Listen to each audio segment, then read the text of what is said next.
والسلام على النبي المصطفى نبينا محمد صلى الله عليه وسلم.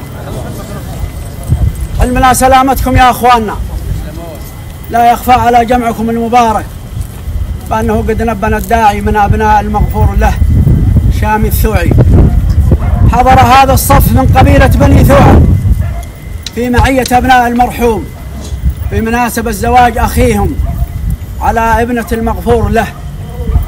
نسأل الله لهم الرحمة جميعا، مشاركين ومباركين، وسائلين الله عز وجل أن يوفق العرسان وأن يجمع بينهم في خير وأرحام، وكل ما بيننا من علوم من كلها مزاريق طيب.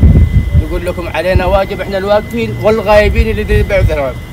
فنسألكم بالله إذا لديكم فرصة أو إمكانية أن تلبوا طلب الجميع معنا، فليس مني الكلام والفعل منهم.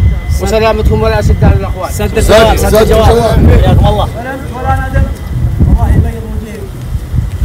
على كل حال الكرامة حصلت لقبيلة بني ثوعة، وهو هذا الصف المجمل الذي استقبلتونا به. الكرامة الذي بيسويها أبناء المغفور له شامي الثوعي هذا له، هذه لنا كلنا نحن وأنتم.